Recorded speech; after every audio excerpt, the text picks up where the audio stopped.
You're listening to Bible Truth Feed, a podcast by christadelphianvideo.org for Christadelphians and all those seeking the truth about the Bible message. Join us now as we present our latest episode. You may be wondering, why are we looking at this topic of Britain, this little island which is slightly larger than the state of Victoria? Of what relevance does it have to us today? And we hope to show that by looking at this little country of Britain in the light of Bible prophecy, that we can have a great confidence that God has a plan that is unfolding before our very eyes, and that we can be involved in that plan. Now, it may surprise you to learn that God in fact has a plan. I mean, wherever we look, whatever corner of the globe we turn our attention to, we see uncertainty. Whether it's in Ukraine, whether it's North Korea, whether it's the uncertainty of pandemic, wherever we turn, we find there's uncertainty, and the world seems to lurch from one predicament to another. But what we're going to see tonight, ladies and gentlemen, is that it's all in control. God's got it all in control. And what is happening in the world today is consistent with his plan revealed in his word. So why are we looking at Britain in particular tonight?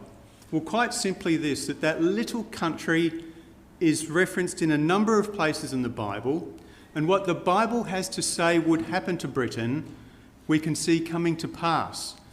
So the purpose tonight is not so much about looking at Britain, but by looking at Britain to give us confidence in this word, the Bible, and that more importantly, we can trust God and follow his ways. You know, the Bible says that in the latter days, it's a figure of speech that is used in a number of places in the Bible, the latter days, which refers to the time when Christ will return. It says that Britain will part ways with Europe. And that's a trend that we see happening before us, and it's a trend that we're going to establish from the Bible that would happen. We're going to look at recent events so far as Britain is concerned, but even if we were to cast our mind back hundreds of years, we see that God has been at work with that tiny little nation. And the fact that you've got a Bible in your hands is testimony to that. You know, there was a time where it said the sun never set on the British Empire. And it was true that in every part of the globe there was some place that was colonised by Britain. Have you ever wondered why that was? For a very good reason. That God was at work making it possible for, in all those places of the world where Britain colonised and the English language was spread, to make the reading of the Bible available to millions of people rapidly. The same thing happened during the time of Alexander the Great. He spread the Greek language right throughout the countries that he conquered. And subsequently that made the reading of the then version of the Bible, the Septuagint, available to people. So God's been working with this little nation of Britain over hundreds of years. Wind the clock forward a little bit to the 16th century, to the time of Henry VIII. If you know anything about Henry VIII, you'll know that he married someone and they had a child, but it wasn't a boy, and he wanted to have a boy. And the only way he could solve his problem in his eyes was to get rid of his wife and to marry another. Of course, that brought him into conflict with the Catholic Church.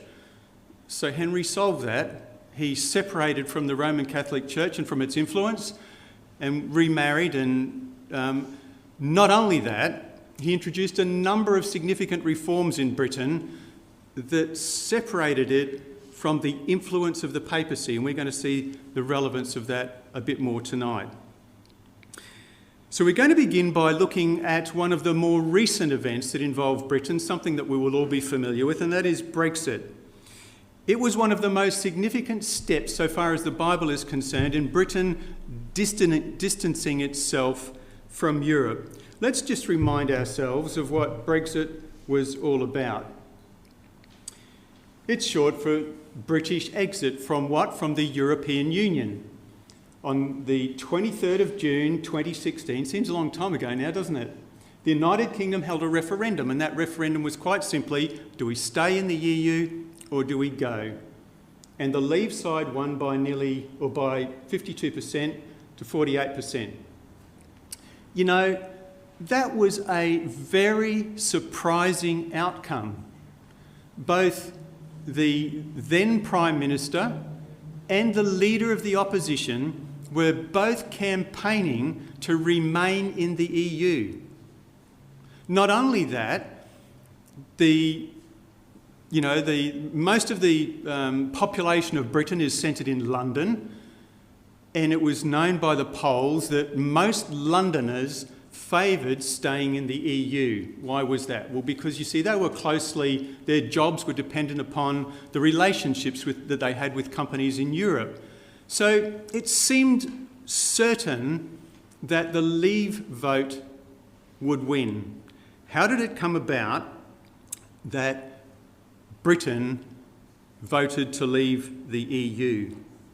Well, you see, the day of voting was the 23rd of June. On the morning of the 23rd of June, just after midnight, an unusual storm hit Britain. Now, when I say an unusual storm, it was unusual in this sense. It was summer, and at that time of year, almost all of the storms come from the west. But this storm came from the east. And in fact, it came from the direction of Brussels. And the consequence of that was that a number of people were unable to get to the polling booths. And in fact, a number of people in London assumed that it's going to be a slam dunk, that the Remain vote would win, and didn't even bother to make the effort to vote. This is what the paper said 3 minutes, or the online news feed said 3 minutes after the vote concluded, or the ballot period. Thousands of people are believed to have been unable to get back to vote at the polling stations before 10 p.m. Vote affected by flooding and bad weather. The Leave vote won by 1.3 million votes. It's estimated 2 million people didn't vote in London. And we'd ask you, ladies and gentlemen, was that just chance? Or was there a divine hand at work? We'll let you decide. But we'd suggest to you that it was an illustration of that Bible passage which says, stormy winds fulfilling his word. So after 43 years under the yoke of the EEC/EU, Britain voted to leave the EU. And that separation took place on the 31st of January 2020. And as Bible students, we were really excited about that. Not because we're smarter than anybody, but simply because we've read our Bible, we're able to identify where Britain is in the Bible and see what the Bible had to say about its relationship with Europe. And we'll show you shortly why we believe that. We've got some simple objectives tonight. As I said, this lecture is not really about Britain. It's really about giving us confidence that God can be trusted. And we're going to do that by looking at this little nation of Britain. We're going to show that Britain is spoken of in the Bible by the name of Tarshish. That Britain will oppose a massive Russian/European invasion of Israel, and Britain is therefore destined to distance itself from Europe.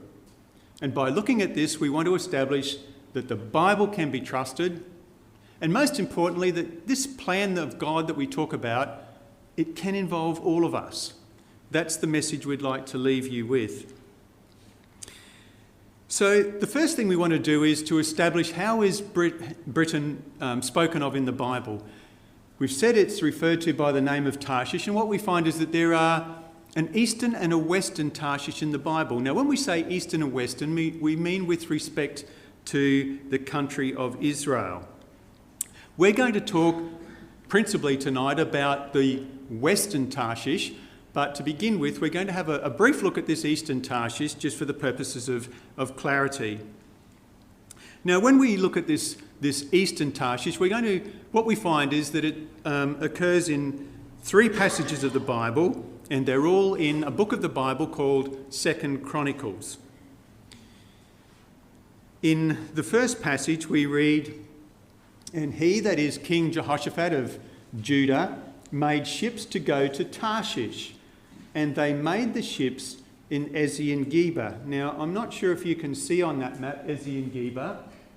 It's this little country right down the very bottom of Israel, what is known today as Eilat. So here's Ezion-Geber. They made ships at Ezion-Geber to go to Tarshish. Bearing in mind that back in those days there was no Suez Canal, so clearly if you were going from Ezion-Geber to Tarshish, it was east of Israel. What's the second observation we can make?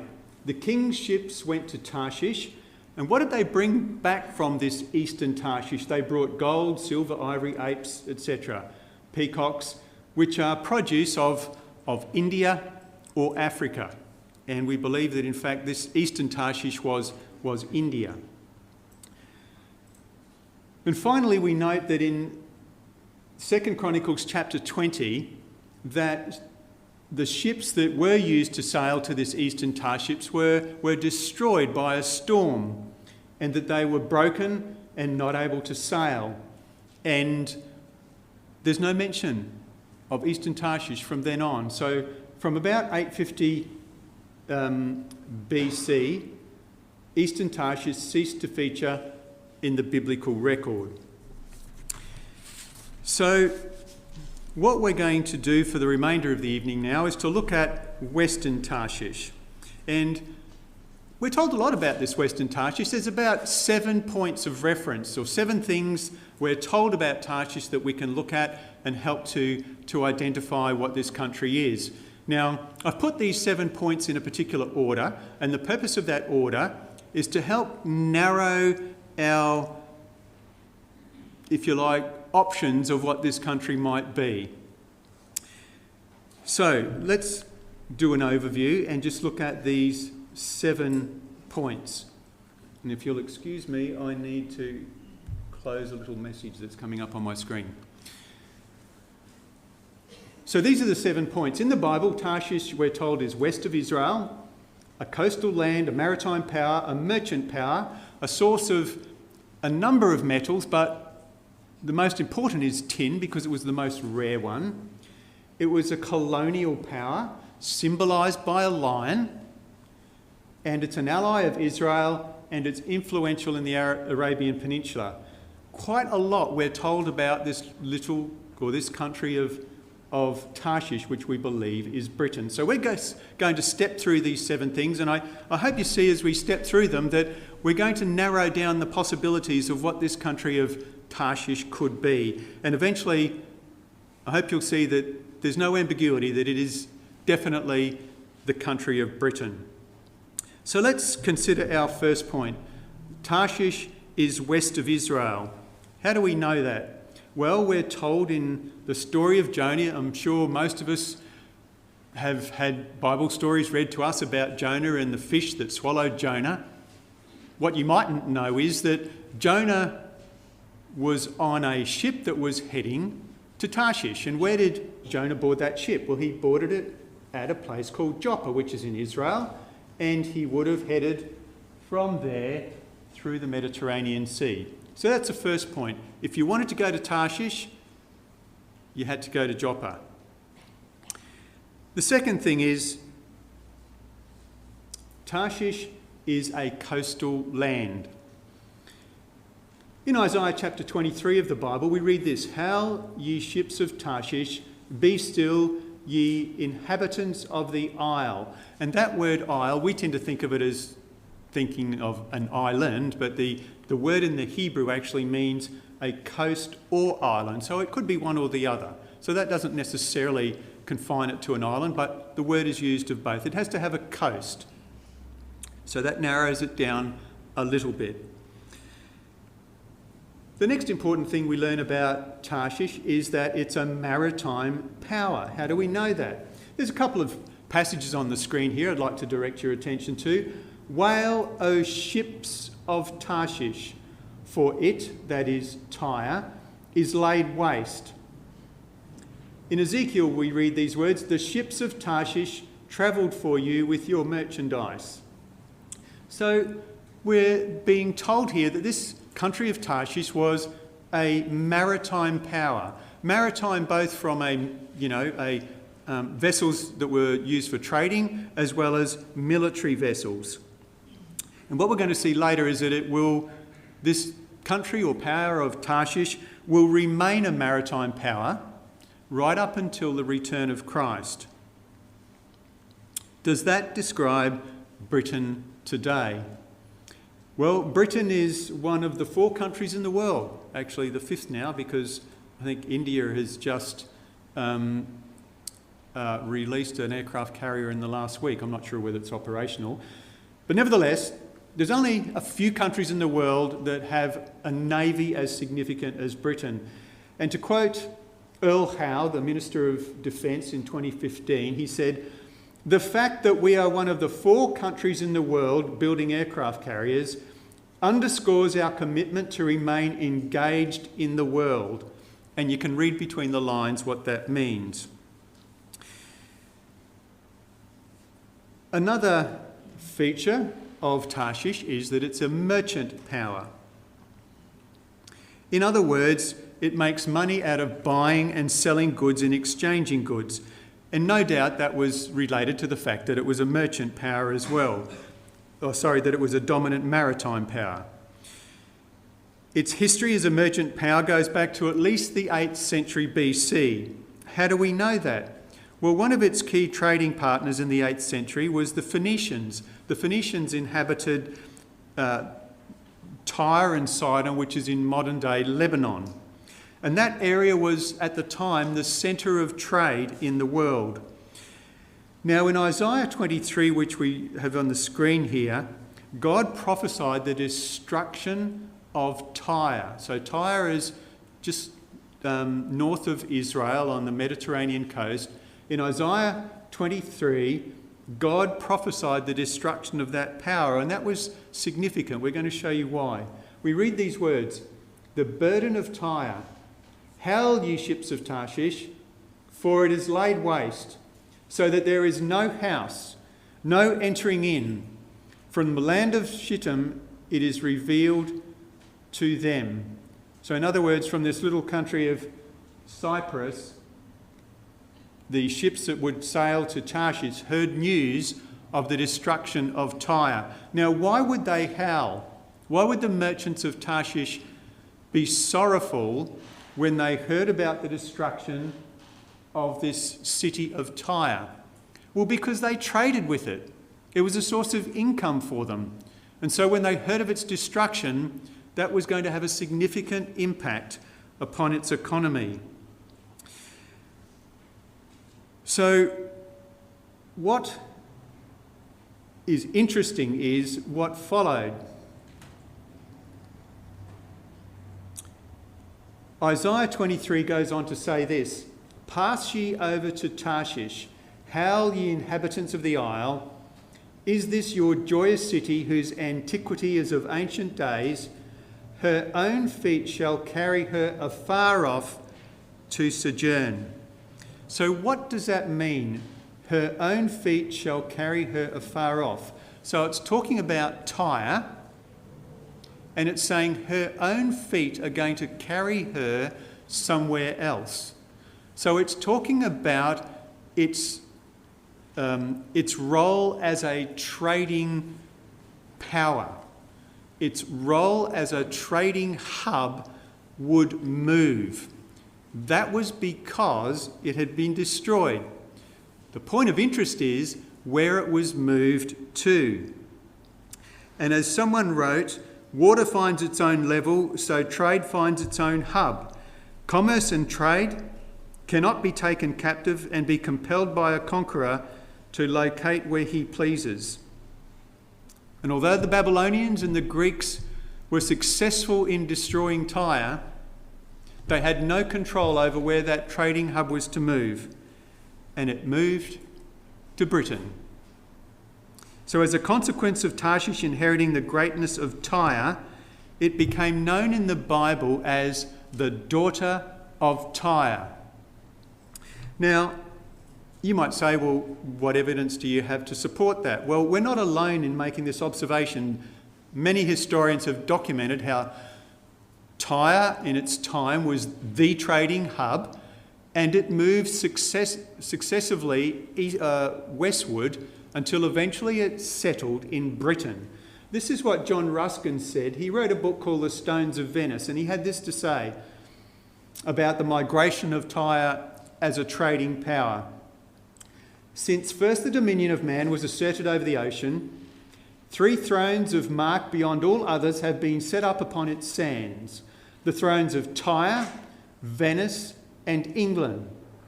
Of the first of these great powers, only the memory remains. Of the second, only the ruins. The third, which inherits their greatness, so it's speaking of Britain, if it forgets their example, may be led through prouder eminence to less pitied destruction. So this man, who is a writer, a historian, he observed that trading power moved from Tyre to Britain. And as we said, it's not surprising, therefore, that Britain is spoken of in the Bible as the daughter of Tyre. Okay. What about Britain today? Is it still a significant merchant power today? Well, you know, the figures speak for themselves. In 2021, UK was the 14th largest exporter in the world and the 7th largest importer in the world. That's not bad for a country that's just slightly larger than Victoria and the 22nd most populous country in the world. So the 14th largest exporter, 7th largest importer. It's still a merchant power today. But there's something else about this country of Tarshish that really helps us to narrow down the possibilities of what country is being spoken of. And it's the metals that came from this country. You see, Tarshish in the Bible, we learn, was a source of silver, iron, tin and lead. And we're going to focus on tin because that was one of the rarest metals in ancient times.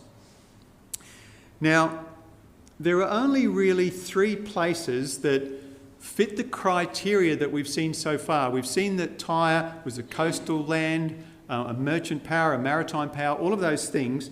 So now we're narrowing down our search to really 3 places: England, Brittany, and Spain. Let's delve a little deeper.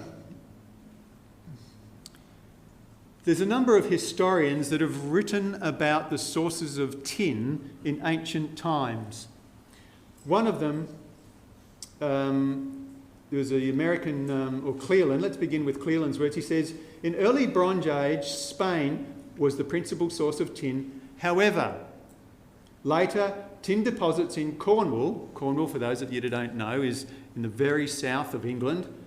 Tin deposits in Cornwall were discovered and became the primary area for good quality tin. The American Journal of Archaeology goes on to say from the late Middle Helladic period onward, the Aegean world was making use of northwest European sources of tin, especially those in southwest England.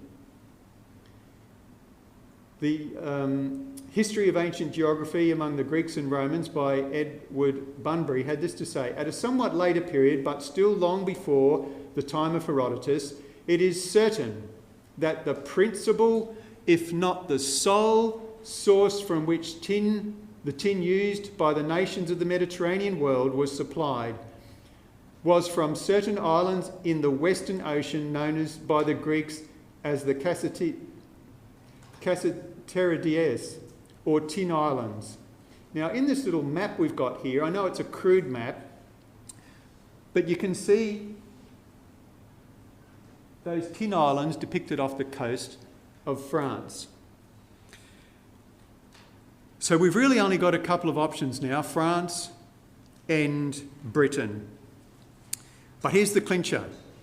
Just in very recent times, in 2019, a team of 7 researchers published their extensive research that was done on 27 tin ingots that were found submerged in the eastern Mediterranean. Now, these tin ingots come from 3 places. They came from the coast just off the coast of Crete, just off the coast of Turkey, but most of them came from 3 sources just off the coast of Haifa in Israel.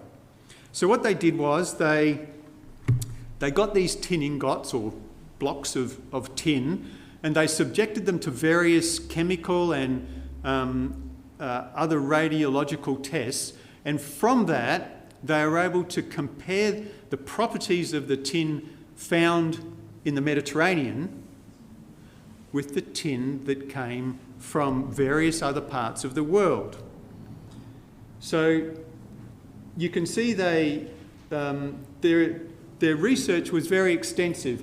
They compared the tin from Haifa, from Crete and from Turkey with all of these other places, but what they found was, their conclusion was that when you study these ingots, it's almost certain that they came from Cornwall. This is what they had to say in their conclusion in their research paper.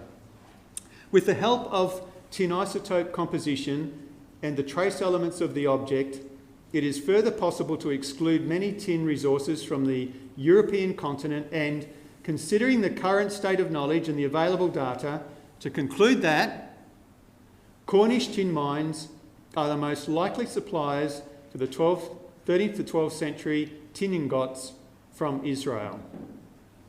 So that really helps us to then narrow down that the Tarshish spoken of in the Bible is in fact Britain.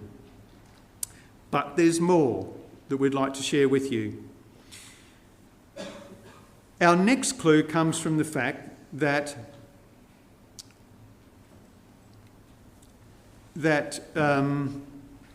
from Ezekiel 38, which is the chapter that we had read to us tonight, it tells us there are a number of things about Britain, including that it was a colonial power symbolised by a lion. And we're going to look at that in a moment.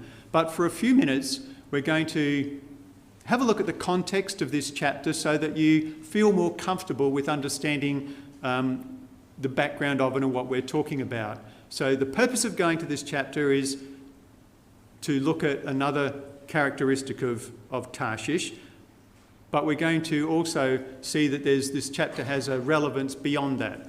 Let's have a look first at the background to Ezekiel 38. We've divided the verses of the chapter up for you here and put some titles against it to help you get a bit of a feel for what it's talking about. It describes a future storm-like invasion of Israel by a confederacy of nations headed by Gog. In verses 1 to 3, God declares his opposition to Gog. In verses 4 to 7, it speaks of Gog's allies and their weaponry. Verse 8, the people being invaded. 9 to 12, the invasion plan. Verse 13, the forces that oppose Gog. 14 to 17, the invasion is preordained by God. And finally, God's defeat of Gog attracts global recognition. Now, before we delve into the detail, let's look a bit at the time setting. Verses 11, 12 and 16 of the chapter are going to help us to do that. In verse 11, we're told that it was a time when this invader comes down into the Middle East, into Israel, that what it will encounter is unwalled villages. Now, if you read through the Old Testament, one of the things that becomes very apparent is that the villages were always walled. there wasn't a time in Israel's history in the past, in the Old Testament, where they dwelt in unwalled villages. So this chapter is not about Old Testament times. What other observations can we make? We're told that the people that are inhabiting Israel at the time will be regathered out of all nations. As we've got there, they will have been regathered from many countries following a long desolation of their country. Now, note that when this prophecy in Ezekiel chapter 38 was written, Israel wasn't in the land. They were in dispersion. They'd been taken out of the land to Babylon. And they returned after a period of 70 years. So this regathering being spoken of here can't be referring to that regathering from Babylon. This regathering is referring to it being regathered from many countries. And what we find is that in the first century, that the Romans who occupied the land, they scattered Israel to the four corners of the earth. And it's only been in recent times where they began to regather. The final clue is that it will be in the latter days. Now that as an expression, I referred to it earlier this evening, relates to the time period around the return of Christ. So this chapter is talking about a future event. And what we will present to you is that the fulfillment of this prophecy could only take place post-1948. That would be when all of those criteria apply. It would be in the latter days. It would be where they've been regathered from many countries as they were in the lead up to 1948. And now they are dwelling, their villages are without walls, gates and bars, with some exceptions. Okay, so where does that lead us to now? We want to now look in a little bit closer in Ezekiel 38 at what it has to say about Tarshish. You will notice that Tarshish is mentioned in verse 13. And the thing of interest to us is we're going to look at the forces that will oppose Gog in verse 13. Let's read that. Sheba and Detan and the merchants of Tarshish, with all the young lions thereof, shall say unto thee, art thou come to take a spoil? So this is the rebuke, if you like, that is presented against the confederacy that comes into the land. Have you come to take a spoil? Hast thou gathered thy company to take a prey, to carry away silver and gold, to take away cattle and goods, to take a great spoil? So what we find here is that Tarshish is spoken of as being the mother of young lions. Notice it's also referred to as a merchant power, the merchants of Tarshish. But the thing that attracts our attention is that it's spoken of as a lion having young lions. Does that fit Britain? Well, yes, it does.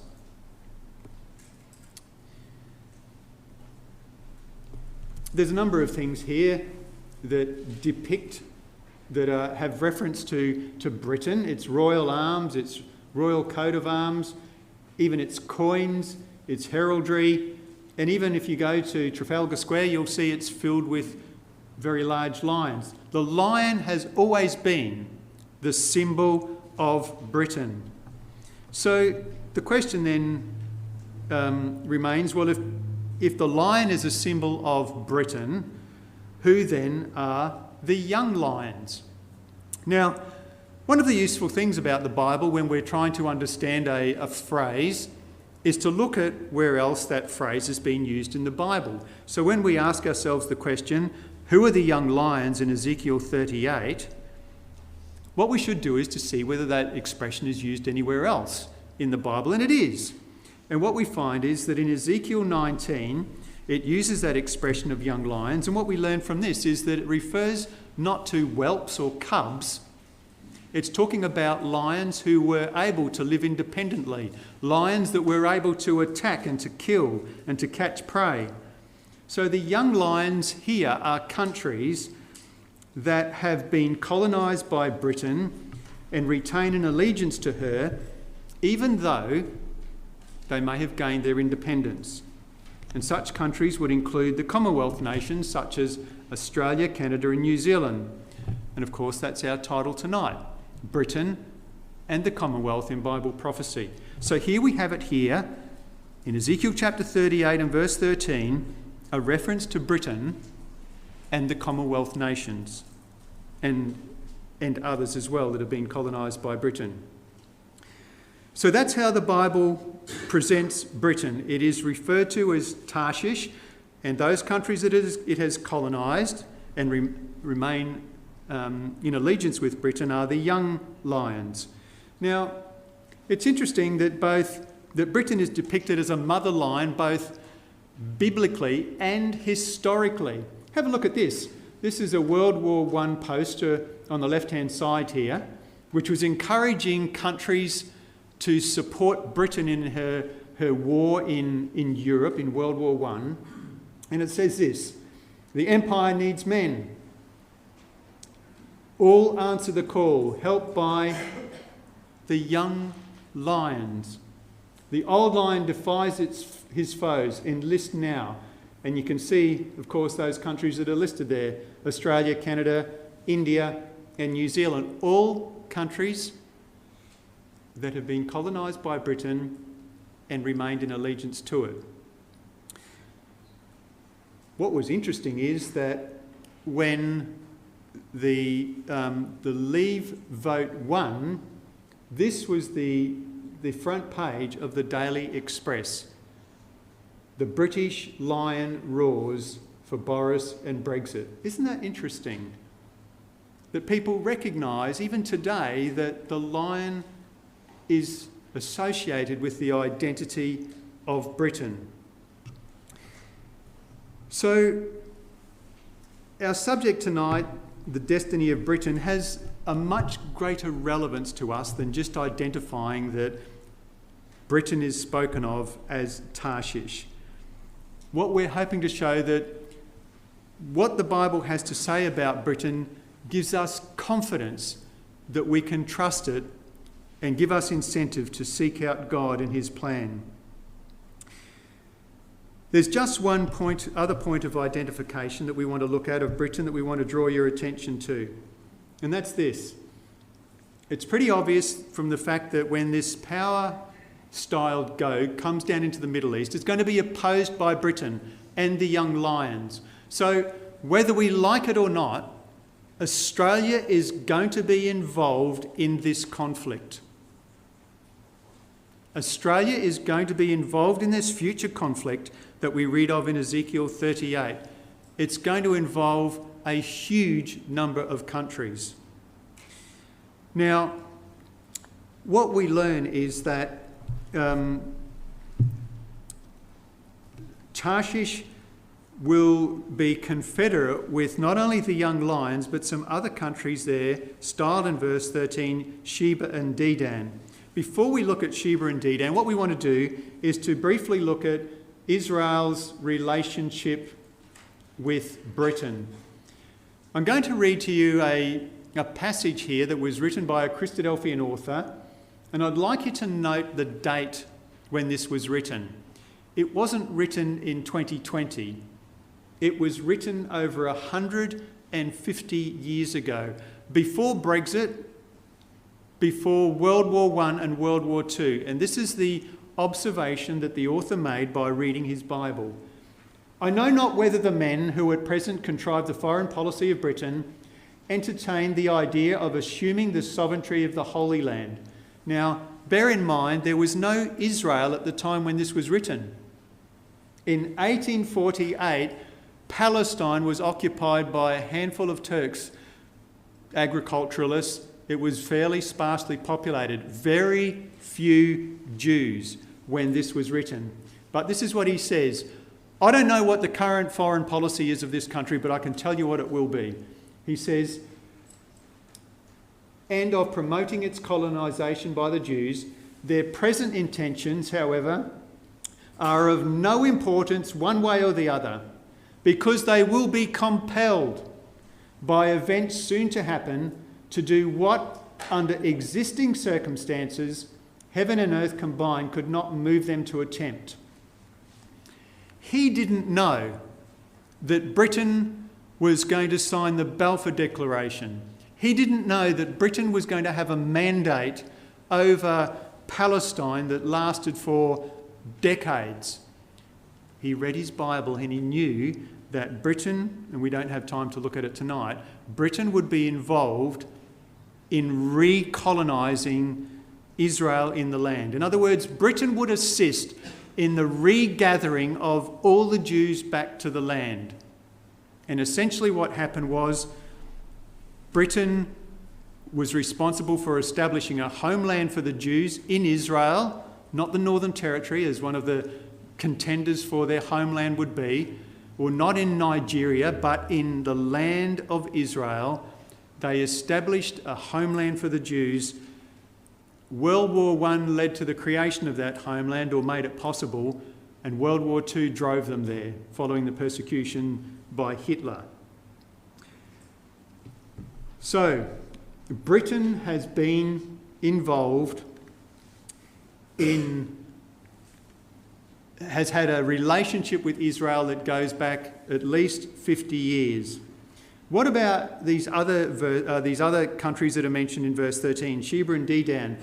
We don't have time to look at it, but what we find from when we look through the Bible is that they settled in the Arabian Peninsula.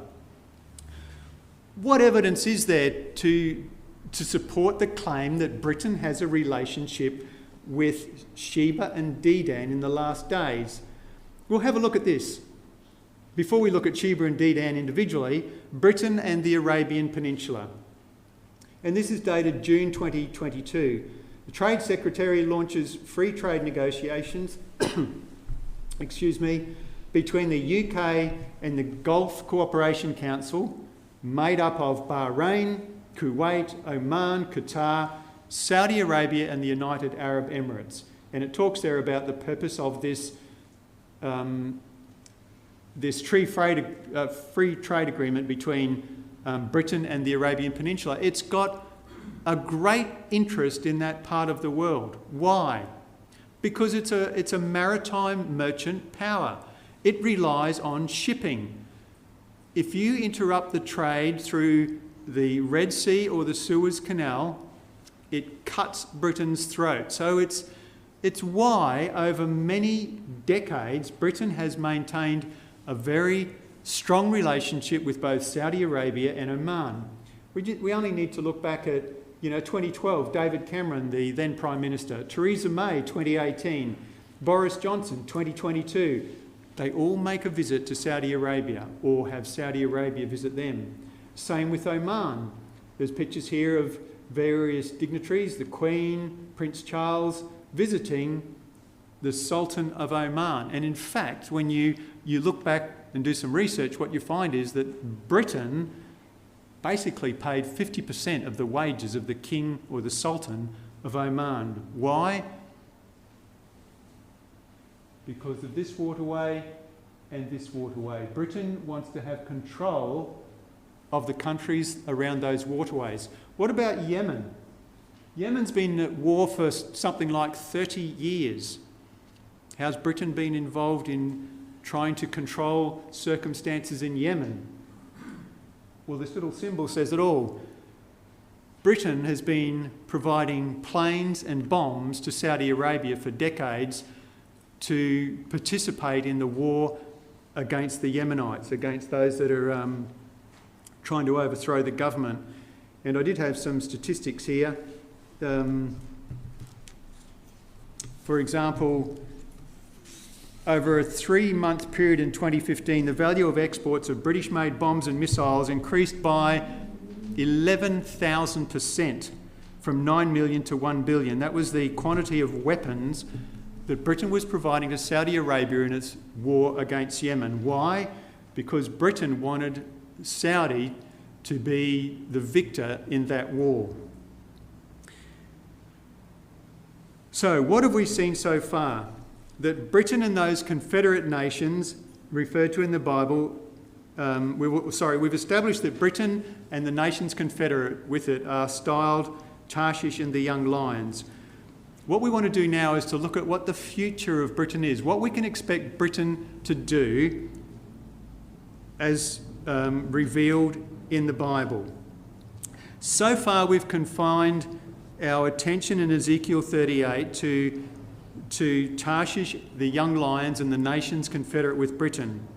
What we want to do now is to look at the antagonist, the countries that will support Gog when he comes down into the land.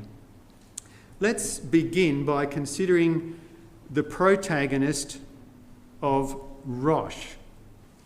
Now in Ezekiel 38, if we were to read that from the Revised Version, this is what we would read.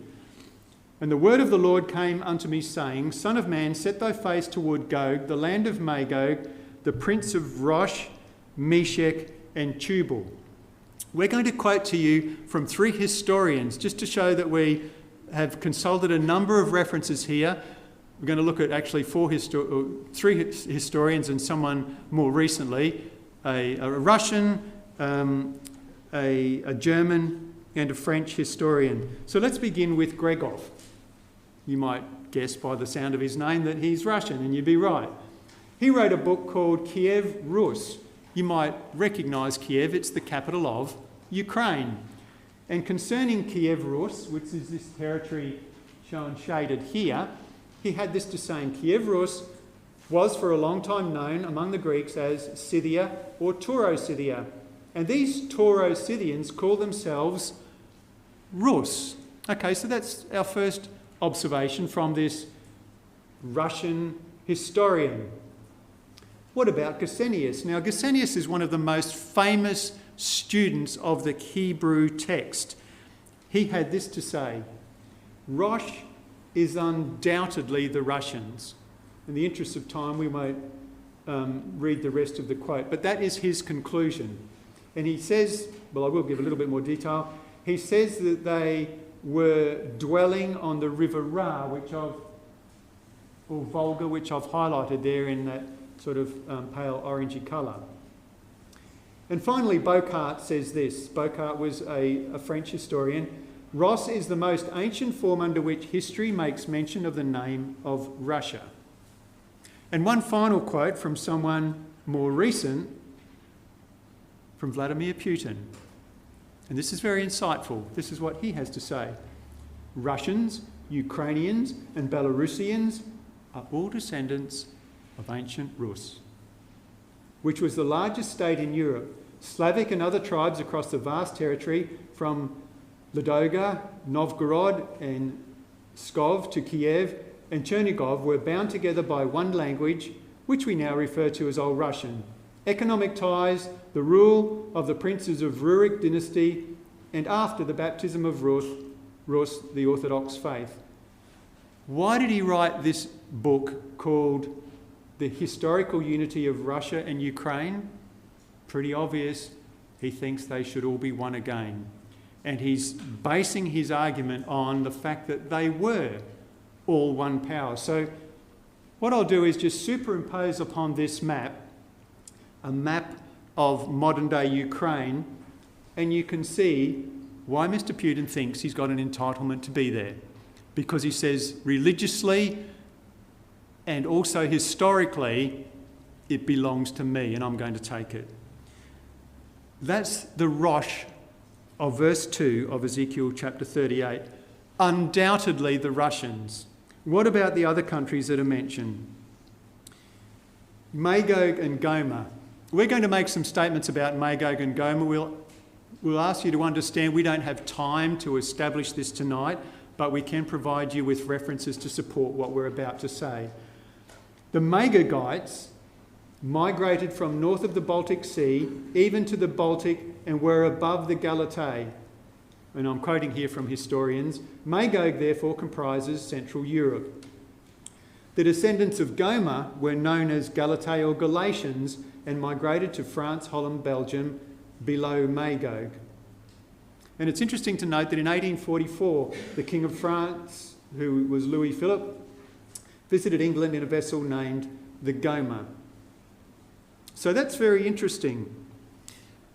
what we're saying, ladies and gentlemen, is this, that this confederacy that invades Israel in the latter days is going to be made up of Russia and Europe.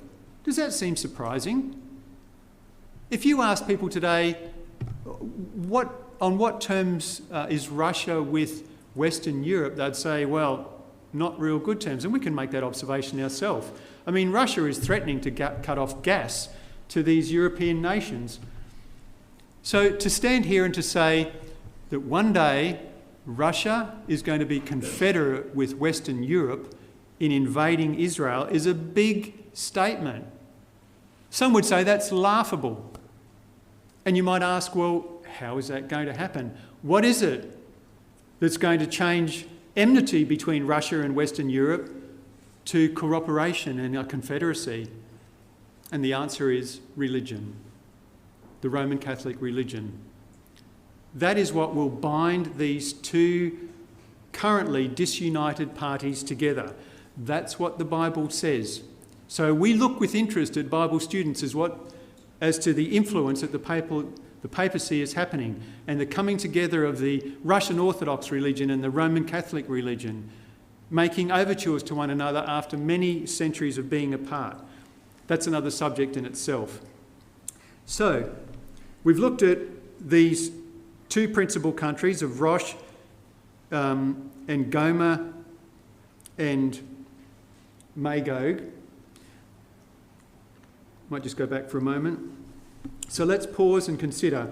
What we've seen is that there is going to be a conflict.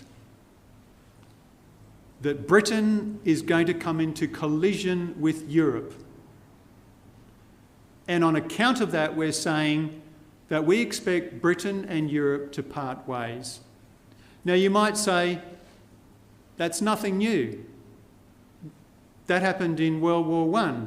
It happened in World War II. But there's a difference. In World War I and World War II, Britain was confederate with Russia. Not so here. But there's another important difference. The most important difference between World War I and World War II and what we're saying here. This hasn't happened yet. How do we know that? Well, what we find is that, and I'm conscious of time, but in the remaining verses of this chapter, we find that Russia's victory is short-lived. Not only that, the power that intervenes and destroys the Russian and European Confederacy is the Lord Jesus Christ. When he returns, there is going to be an earthquake that will bring those powers to their knees.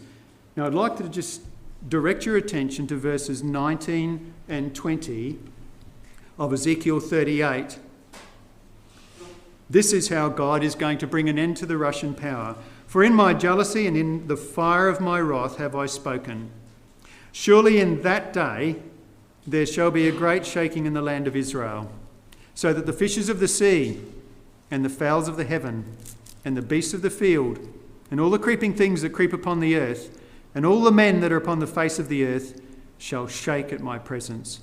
And the mountains shall be thrown down and the steep places shall fall and every wall shall fall to the ground. And I'll call for a sword against him, that is Gog, throughout all my mountains, saith the Lord God. Every man's sword shall be against his brother.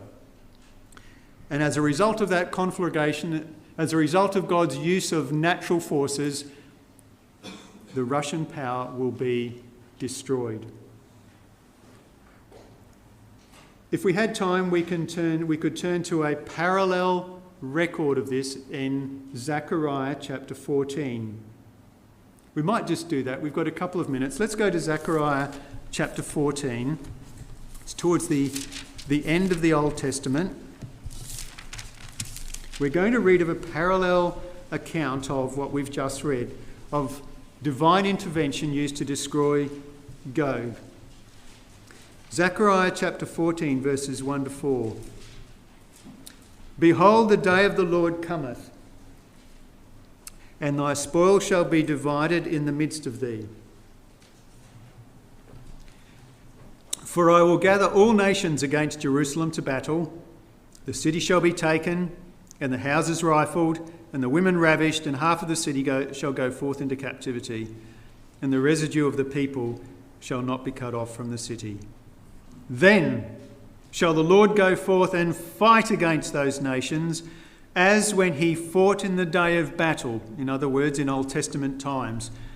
And his feet shall stand in that day upon the Mount of Olives, which is before Jerusalem on the east, and the Mount of Olives shall cleave in the midst thereof toward the east and toward the west, and there shall be a very great valley, and half of the mountain shall move toward the north, and half of it toward the south. God's going to intervene, and he's going to intervene in the person of Jesus Christ. And it says his feet shall stand in that day upon the Mount of Olives, which is before Jerusalem. And you know, if we go over to Acts chapter 1, that's exactly where he left before he ascended to heaven. And we want to direct your attention to what he said just before he ascended to heaven, or what was said after he ascended to heaven by the angels. I want you to read with me Acts chapter 1, verses 9 to 11. And when he had spoken these things, that is when Jesus had spoken these things, and while they beheld, he was taken up, and a cloud received him out of their sight. And while they looked steadfastly toward heaven, as he went up, behold, two men stood by them in white apparel, which also said, Ye men of Galilee, why stand ye gazing up into heaven? This same Jesus, which is taken up from you into heaven, shall so come in like manner as ye have seen him go into heaven. Where were they when those words were spoken? They were on the Mount of Olives. And it's to that very place that they will return. And when he does return, after he has conquered that Russian Confederacy, he's going to do something that's never happened before on this earth. He's going to set up a worldwide dominion. And Christ is going to rule from Jerusalem. And there are many prophecies in the Old Testament that give us further details of that. But here's an overview of what the restored kingdom of God on earth will look like. In that day, Christ will be king over all the earth. Christ will be acknowledged and accepted by the Jews as their king. Britain will use her ships to carry back the Jews to the land. Britain will submit to Christ and bring gifts to Christ. Jerusalem will be Christ's capital and the location of a temple of worship for all nations. No more Mecca, no more Western Wailing Wall, no more St. Peter's Basilica. The resurrected and immortalised believers will be Christ's co-rulers. There will be peace and equality throughout all the earth. Ladies and gentlemen, God's gone to a lot of trouble to make it possible for us to have a Bible. This little country of Britain that we've considered tonight, as we said, had dominion at one point over all the earth. And as a result of that, the English language spread. It's the most commonly spoken language today. And God did that so that people in all of those countries would have easy access to a Bible. Sure, the Bible's been written in other languages subsequently, but for many centuries it was the predominant language. The question is what we are going to do about God's invitation. As we said, the purpose of tonight is not so much about Britain, it's about giving us confidence that God has a plan, and that by looking at Britain we can see that that plan is unfolding. That plan will involve Australia. The question is, what are you going to do for your family? That day is coming. May it be that we accept God's invitation to be part of his family, and that when Christ comes, he will say to us, Well done, thou good and faithful servant. Thou hast been faithful over a few things. I will make thee ruler over many things. Enter thou into the joy of thy Lord.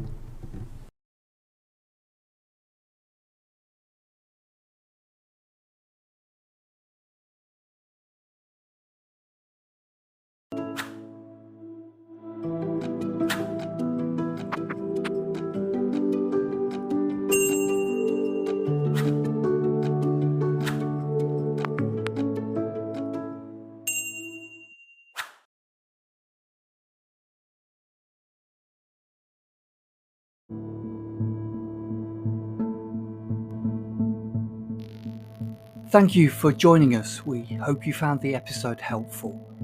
Don't forget, most of these episodes are also available as videos on our video channel, cdvideo.org. So head over and take a look. If you have any comments or questions or suggestions, please get in touch or leave us a voice message. We love to hear your feedback. You can email us at btf@cdvideo.org. If you enjoyed the episode, then please share it with others. Until next time, may God bless you in your studies and your walk towards God's kingdom. Amen.